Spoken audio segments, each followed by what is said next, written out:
Chapter 8 का important, ठीक है, इसको बहुत स्लो, बहुत आराम से, धैर्य के साथ पढ़ना बहुत जरूरी है।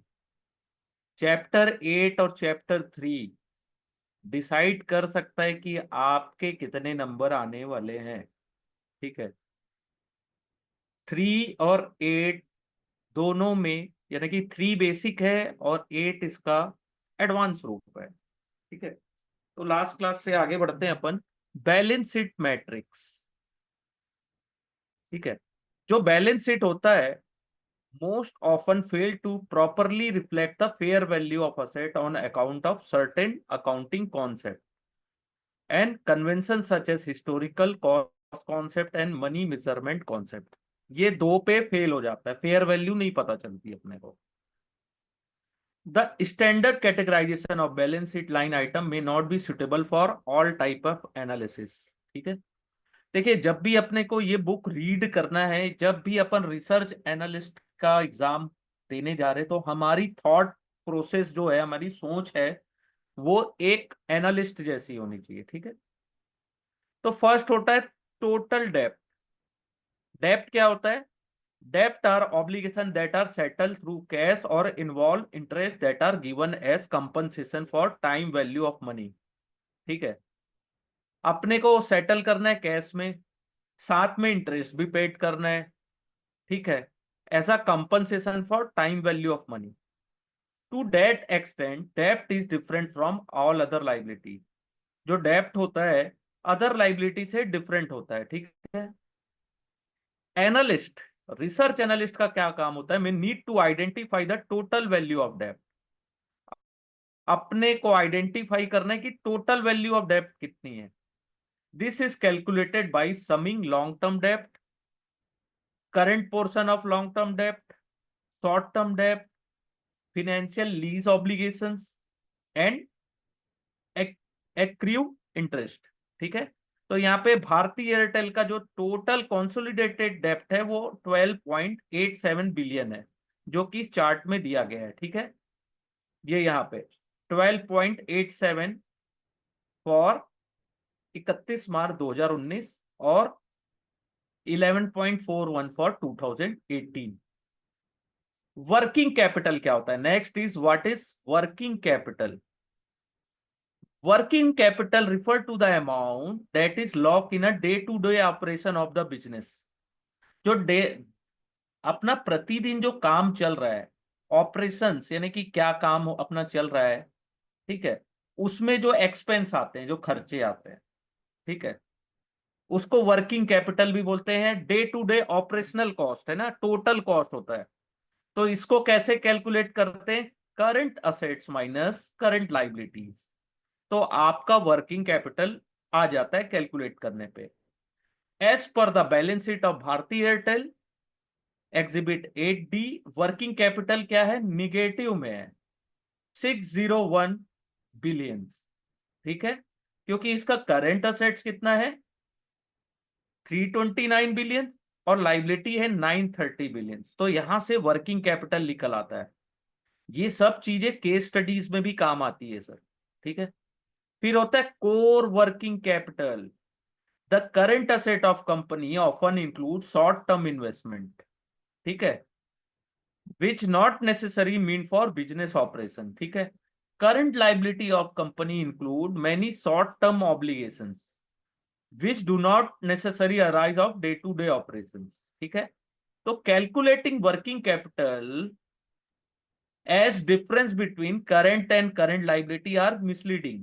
ठीक है, अगर अपन कैलकुलेट करते हैं वर्किंग कैपिटल को, जिसमें अपन करंट असेट्स को करंट लाइबिलिटी से माइनस कर देते हैं, तो थोड़ा सा मिसलीडिंग होता है। सो एज ए एनालिस्ट अपने को कोर वर्किंग कैपिटल, ठीक है, CWC, which only factors current asset that are use arise out of core operations. ठीक है, तो इसको कैसे कैलकुलेट करते हैं?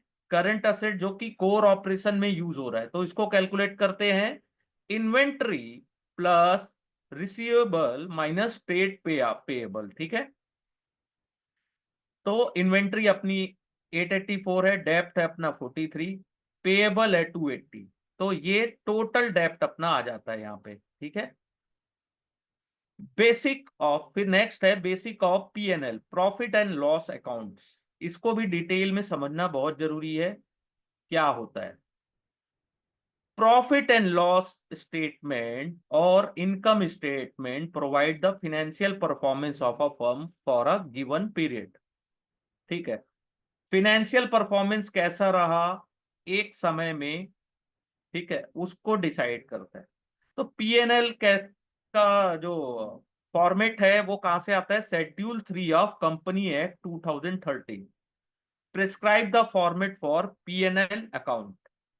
IND AS1 required that profit and loss statement should mandatorily include other comprehensive income.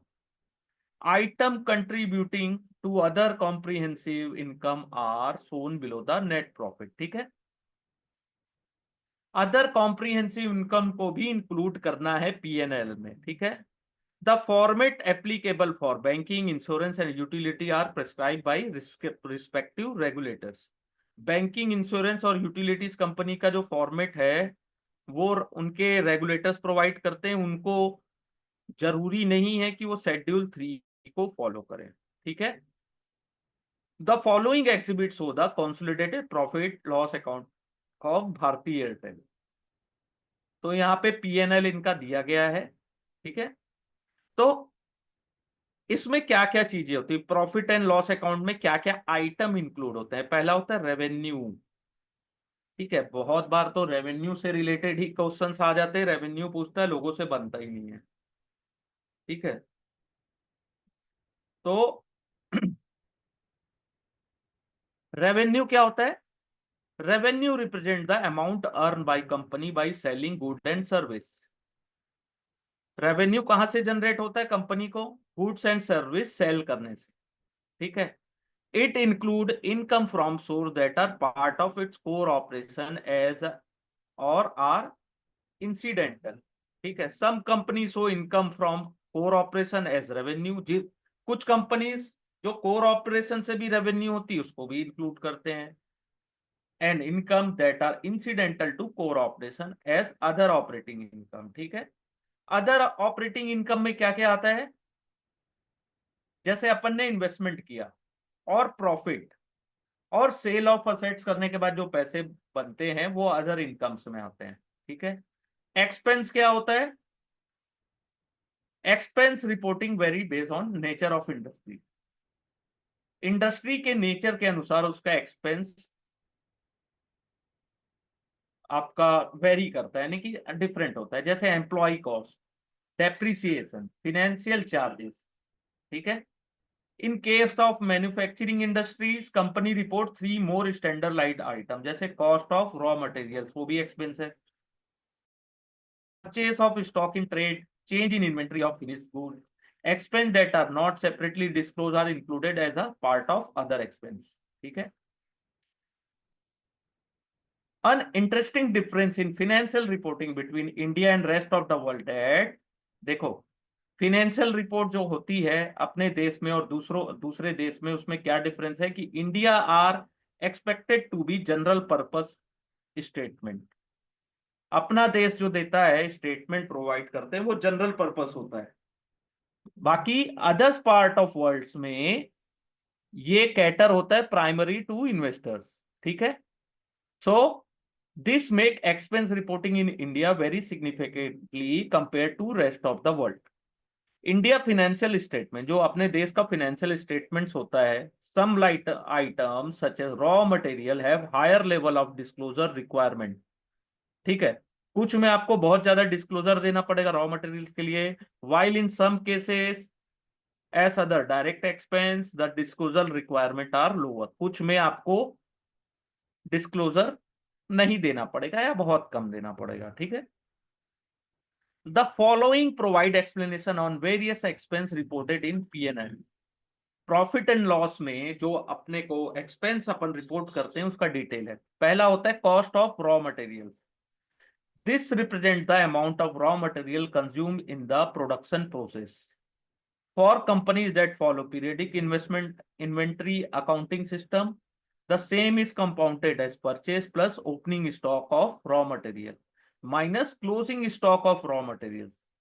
ठीक है, पीरियडिक इन्वेंट्री अकाउंटिंग सिस्टम में क्या होता है, आपने कितना परचेस किया प्लस आपके पास ओपनिंग स्टॉक कितना था, ठीक है, माइनस क्लोजिंग स्टॉक यानी कि क्लोज करने पे आपके पास कितना बचा, तो ये होता है कॉस्ट ऑफ रॉ मटेरियल। फिर होता है purchase of stock in trade, this represent amount spend toward purchase of good that are sold to customer without any additional processing. Most of the purchase in retail sector would be shown under this head. ठीक है, फिर यहां तक समझ में आए purchase of stock in trade. फिर change in inventory of WIP and finish goods. अब इसको समझिएगा, as per generally accepted accounting principal expenditure incurred toward production of goods is retain in inventory until the goods are dispose. ठीक है, तो आपका जो final goods है, ठीक है, वो इन्वेंटरी में रहेगा। The line item represent difference between opening balance and closing balance of working progress and finish good. या तो वर्क इन प्रोग्रेस में है या फिनिश गुड में है। ठीक है, तो इसको समझना बहुत जरूरी है। ये यस, कोई क्वेश्चन है विराज जी? Any question? आपका माइक ऑन है। यस यस यस, पूछिए sir. No sir, no question. Okay okay, अगर कुछ भी अगर समझ में ना आए तो आप पूछ सकते हैं ना मेरे से कभी भी, अनम्यूट करके। ठीक है, ओके। फिर है एम्प्लॉय का कॉस्ट। एम्प्लॉय को आप सैलरी तो देते भी हो, बेनिफिट भी देते हो, उसके नोशनल एक्सपेंस होते हैं। ठीक है, कंपनसेशन देना पड़ता है, स्टाफ वेलफेयर में पैसे देने पड़ते हैं। ठीक है, एनुअल का प्रोविजन होता है, रिटायरमेंट बेनिफिट देना पड़ता है, तो ये सब एम्प्लॉय कॉस्ट में आता है। देखिए आज के डेट में जितने जो भी एग्जाम आ रहे हैं ना, यानी कि NISM के कोई भी एग्जाम है, ठीक है, तो ये सब जो क्वेश्चंस हैं घुमा फिरा के पूछता है, घुमा फिरा के पूछता है, यानी कि सिंपल क्वेश्चंस को ट्रिकी क्वेश्चन बना के पूछा जाता है। तो अपने को जब बेस अपन क्लियर रहेगा तो बहुत अच्छी तैयारी हो जाएगी। ठीक है, आप ट्रिकी क्वेश्चन में नहीं फंसेंगे। ठीक है, डेप्रिसिएशन एंड एमोर्टाइजेशन। डेप्रिसिएशन क्या होता है, किसी भी असेट्स की परमानेंट वैल्यू रिड्यूस होना, ग्रेजुअल और परमानेंट। जैसे बहुत साल से यूज कर रहे हो, ठीक है, तो उसकी वैल्यू धीरे धीरे कम होते जाती है। तो डेप्रिसिएशन को भी अकाउंटिंग किया जाता है मैनी मेथड से। और depreciation India IND AS 16 required the method of depreciation take into consideration the way of assets is used। ठीक है, कैसा आपने असेट्स को यूज किया उसके अनुसार है होना चाहिए। जैसे कैब ऑपरेटर है, may depreciate its fleet based on amount of distance a car can travel in lifetime। Cab operator है, बहुत सारी कार्स है, तो वो डेप्रिसिएट कैसे मेजर करते हैं कि कितनी उनकी कार चली है लाइफ टाइम में। ठीक है, वैसी अदर्स कंपनीज क्या करती है, डेप्रिसिएट बेस्ड ऑन यूज। ये एग्जांपल कई बार आया है, बहुत इजी है। ठीक है, फिर होता है amortization. It refer to gradual write off intangible assets over the period of its life. ठीक है, बहुत सी कंपनी इसको राइट ऑफ असेट्स बोलती है, zero value. Finance cost. Finance cost क्या होता है, इंटरेस्ट पेड कर रहे हैं, प्रोसेसिंग फीस पेड कर रहे हैं, amortisation of expense incurred toward security issuance, तो ये सब फिनेंस कॉस्ट में आता है। अदर एक्सपेंस, एक्सपेंस जो कि independently large often combined and classifies as other expense. ठीक है, income from equity accounted entities, this refer to company share of profit of an entity which is accounted under equity method। ठीक है, exceptional item or non recurring item, this refer to income or expense that do not normally arise under normal course of business। They include loss on account of natural calamity, one-time regulatory charge, and such others. Exceptional item और non recurring यानी कि कोई बहुत बड़ी दुर्घटना हो गई, ठीक है, या कोई ऐसा वन टाइम आपको रेगुलेटरी चार्ज देना पड़ रहा है, उसकी बात कर रहे हैं। फिर होता है tax. Tax expense of Indian company include three component. पहला होता है करंट टैक्स, फिर मैट और डिफर टैक्स। ठीक है, ये तीनों में से एक ना एक क्वेश्चन तो आता ही आता है। ठीक है, current tax represent tax payable for given year. ठीक है, आपको इसी साल पेड करना है। अदर देन मैट, मैट के अलावा, ठीक है, MAT paid can be utilized as credit for future. अगर आपने मैट को पेड किया है, उसको आप यूटिलाइज कर सकते हो एज अ क्रेडिट आगे फ्यूचर में। ठीक है, मैट जो पेड होता है उसको भी अपन असेट्स में रखते हैं इन बैलेंस शीट। ठीक है, if a company believe that it may not be able to get credit for MAT, अगर कंपनी को ऐसा लगता है कि उनको वापस नहीं मिलने वाला मैट वाला अमाउंट, तो they allow duration, they expense इन, उसको एक्सपेंस में शो करते हैं पीएनएल स्टेटमेंट। ठीक है, करंट मैट समझ गए। डिफर क्या होता है? डिफर टैक्स इनकम और expense has no cash impact but it arise out of accounting treatment given to recognize future tax benefit or obligation that arise on account of event that has occurred in the past। ठीक है,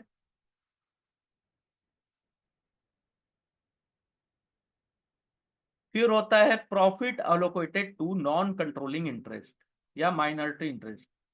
this refer to amount of profit of subsidiary company that belong to external shareholder of subsidiary. ठीक है, फिर होता है EPS, earning per share. इसको कैसे calculate करते हैं?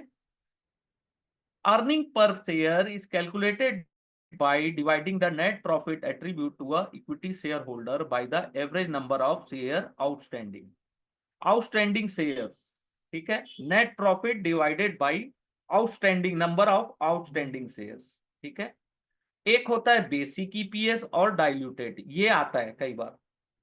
Basic EPS is calculated by dividend net profit by weighted average number of share outstanding। Weightage average number of shares. Diluted क्या होता है? Diluted EPS assume that any instrument that can be potentially converted into equity without payment of full consideration indeed converted। ठीक है, जैसे कि money warrant में, ESOPs में, convertible instrument that are converted in equity. The इससे क्या होता है? Warrant, money warrant, convertible instrument, अगर आपको याद होगा, अगर इसको अपन इक्विटी में कन्वर्ट करते हैं तो अपना जो ईपीएस होता है वो क्या होता है? डाइल्यूट हो जाता है। ठीक है, कुछ कंपनी इसको सेम भी मानती है और कुछ अलग भी मानती है, बेसिक और डाइल्यूटेड को। लेकिन याद रखिएगा, कभी भी जो कन्वर्टेबल डेब्ट्स होते हैं जो इक्विटी में चेंज हो जाते हैं, उससे डिसएडवांटेज क्या होता है कि जो आपका ईपीएस है वो डाइल्यूट हो जाता है।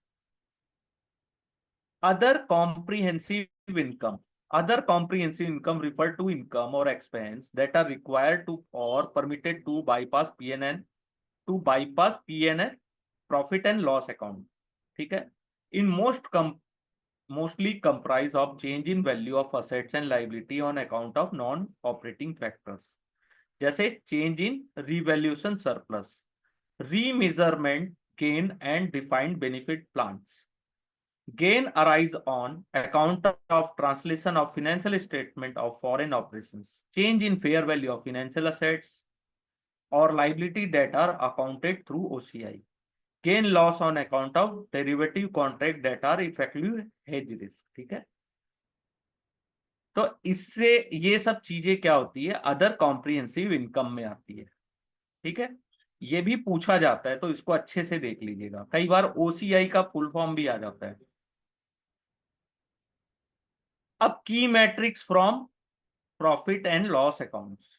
ठीक है, most company present a single step PNL account. In single step profit and loss account, company added all their income and from they reduce all their expense to calculate profit before tax. ठीक है, single step में।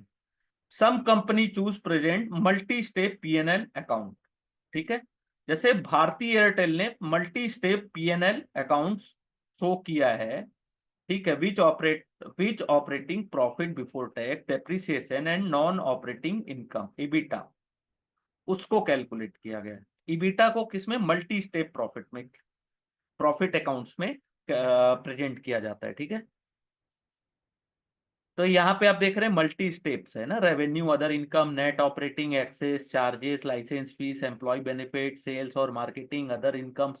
इसी type का आप देखोगे तो exam में इसी टाइप के स्टेटमेंट्स आते हैं जिसके क्वेश्चन अपन सॉल्व नहीं कर पाते हैं। ठीक है, ये मल्टी स्टेप्स है ना। फिर होता है ग्रॉस प्रॉफिट। ग्रॉस क्या होता है, calculated by reducing the cost of goods sold from revenue. It is suitable metric for manufacturing business.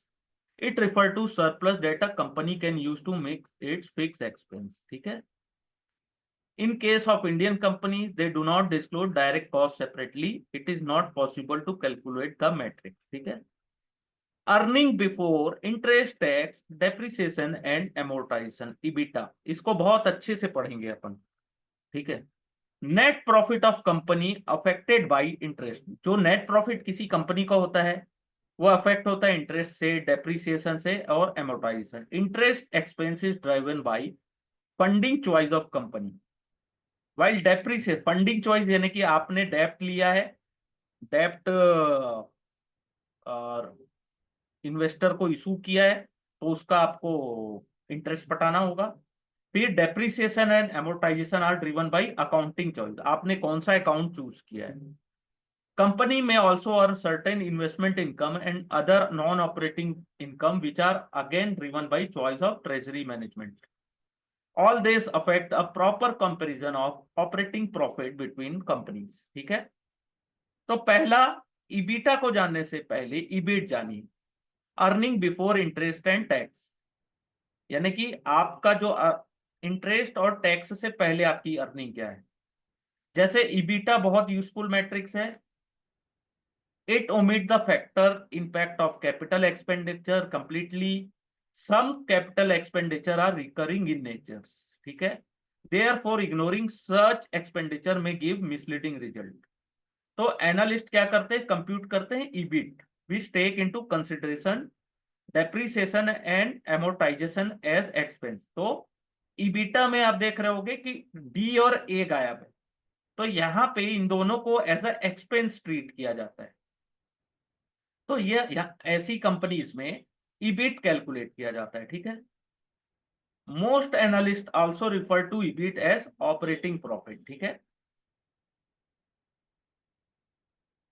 Since this matrix are not defined by accounting standard, इस ये ऐसे मैट्रिक्स अकाउंटिंग स्टैंडर्ड में defined नहीं है, तो multiple interpretation of operating profit exist. ठीक है, adjust profit after tax, exceptional item और non recurring item affect comparability of net profit numbers. Analysts often tend to calculate adjusted net profit which eliminate the impact of this exceptional item. While calculating the impact of exceptional item on net profit, so it also necessary to factor in their tax impact. This is typically done by multiplying the exceptional item with the effective tax rate. ठीक है, often adjustment profit calculated may involve some arbitrary adjustment that require an analyst judgment as all the necessary number may not be available. ठीक है, फिर अपने को यह भी बताना है statement of change in share holders equities, इसका कौन सा है, IND AS1 require company to present or statement of change in shareholder equity to show that impact of various type of transaction on various component of shareholder activities। ठीक है, तो इसको भी आपको डिटेल में बताना है। जैसे यहाँ पे ये इसका statement of change in equities, ये स्टेटमेंट दिया गया है। Basic of cash flow, generating cash is critical for firm for long term survival. किसी भी कंपनीज के लिए सबसे जरूरी है कैश जनरेट करना, अगर उसको लंबे समय तक सरवाइव करना है तो। ठीक है, तो profit and loss statement and balance sheet do not focus on cash flow. PNL और बैलेंस शीट में कैश फ्लो में ज्यादा फोकस नहीं किया जाता। Under accrual basis income is recognised when it earn rather than when it is receive. Earn करने से ज्यादा इंपॉर्टेंट है कि आपने रिसीव किया कि नहीं। Similarly expense are recognised when it is income rather than when it is paid. ठीक है, तो वैसी एक्सपेंस है, आपका एक्सपेंस तो हुआ लेकिन आपने पेड किया क्या? दोनों चीज। आपको इनकम जनरेट हुई लेकिन आपको मिली क्या? इनकम नहीं मिली। तो मिलना जरूरी है, रिसीव करना और पेड करना। ठीक है, it create difference between profit Son and actual cash flow generated. ठीक है, कैश फ्लो में यही डिफरेंस होता है। जैसे एक बिजनेस है, ठीक है, आपने ऑल कैश परचेज किया 80,000 में, ठीक है, और कैश सेल ऑफ 1 लाख। तो आपको, आपने परचेज किया 80 में, सेल कर दिया 1 लाख में, तो आपको प्रॉफिट दिख रहा है 20,000। ठीक है, तो business would be able to touch that cash as money has already come in. Think of business where purchase is done. आपने खरीदी तो नगद में की परचेज, ठीक है, लेकिन आपने जो सेल किया वो आपने उधार में किया। तो आपको प्रॉफिट तो 20,000 दिख रहा है, लेकिन रियल में आपके पास 1 रुपए जेब में नहीं आया। तो business is not able to collect the due from customer. आपको जो कस्टमर से पैसे मिलने थे वो नहीं मिले। ठीक है, तो इसमें आपको लॉस तो पूरा होगा ना। 80,000 जो आपने दिए या जितने का गुड्स आपने सेल किया, और जो प्रॉफिट होना था, दोनों चला गया ना आपका। अगर आपने क्रेडिट में दिया है तो पहले तो 80,000 गया, प्रॉफिट तो दूर की बात है। तो 3 टाइप के कैश फ्लो होते हैं, देयर आर कैश फ्लो और cash outflow in every business. ठीक है, इसको समझिएगा, यहां से क्वेश्चन आता है। पहला होता है operating cash flow, cash flow from business operations. Incoming cash is positive and outgoing cash is negative. तो the net profit of company can be converted into operating cash flow number by adding back non-cash expenditures such as depreciation and amortization and change in account receivable and payable। ठीक है, investing cash flow, cash flow on account of assets, buying assets is negative cash flow और selling assets is positive cash flow. ये पूछता है negative positive, ये जो पढ़ रहे हैं ना अपन, इसको भी पूछता है। Incoming cash is positive, outgoing is negative, इसको याद रखिएगा। Financial cash flow on accounting of liability, borrowing money और issuing expenditure equity is positive cash flow, redeem डेब्ट और equity is negative cash flow. ये तीनों को अच्छे से पढ़िएगा। ठीक है, ये इसका स्टेटमेंट है, इसको एक बार ध्यान से देख लीजिएगा। अब यहाँ लिखा है कि कोई भी कंपनी अगर निगेटिव कैश फ्लो जनरेट कर रही है कुछ सालों के लिए, तो बहुत बड़ा अलार्मिंग सिग्नल है कि बहुत बड़ा रिस्क होने वाला है। ठीक है, कंटिन्यू रनिंग है, निगेटिव में चल रहा है, तो आपको कंटिन्यू कैश की जरूरत पड़ेगी। या तो आप उधार लेंगे या तो इक्विटी एक्सपेंड करेंगे। ठीक है, आपको कोई भी हालत में पॉजिटिव कैश फ्लो लाना ही पड़ेगा। जैसे एग्जांपल यहाँ पे दिया है किंगफिशर का, बहुत सालों से निगेटिव ऑपरेटिंग कैश फ्लो आया था। ठीक है, तो यहाँ पे देखिए, net profit before tax 12 month, March, March 2012, 2011, 2010, 2009। Loss, net profit before tax, net cash from operating activity देखिए, minus minus minus minus minus, और इसका सोर्स है मनी कंट्रोल। तो निगेटिव है यानी बहुत बड़ा अलार्मिंग सिग्नल है। ठीक है, एयरलाइन क्या करती थी, जो बोरो करती थी मनी, उससे इंटरेस्ट पेड करती थी, as a paid was much lower than interest obligation for several year in the past at a point in time stop as lender refused to pump in further cash and business did not turn positive operating cash flow even after infusion of capital. Infusion करने के बाद भी company survive नहीं कर पाई क्योंकि उन्होंने positive cash flow generate करने में सक्षम नहीं थी, ठीक है। Whenever a business is expanding, business जब भी एक्सपेंड होता है तो उसको कैश की जरूरत होती है। Negative investing cash flow are finance through either positive cash flow और accumulated positive operational cash flow, ठीक है, बैंक बैलेंस, और positive financial cash flow borrowing और इशुएंस ऑफ इक्विटी, ठीक है। Business that depend excessive on borrowing borrow fund, अगर आपका business उधार के पैसे पे डिपेंड है तो आप तो ऐसा रिसर्च एनालिस्ट अपने को कॉशन रखना पड़ता है, ठीक है।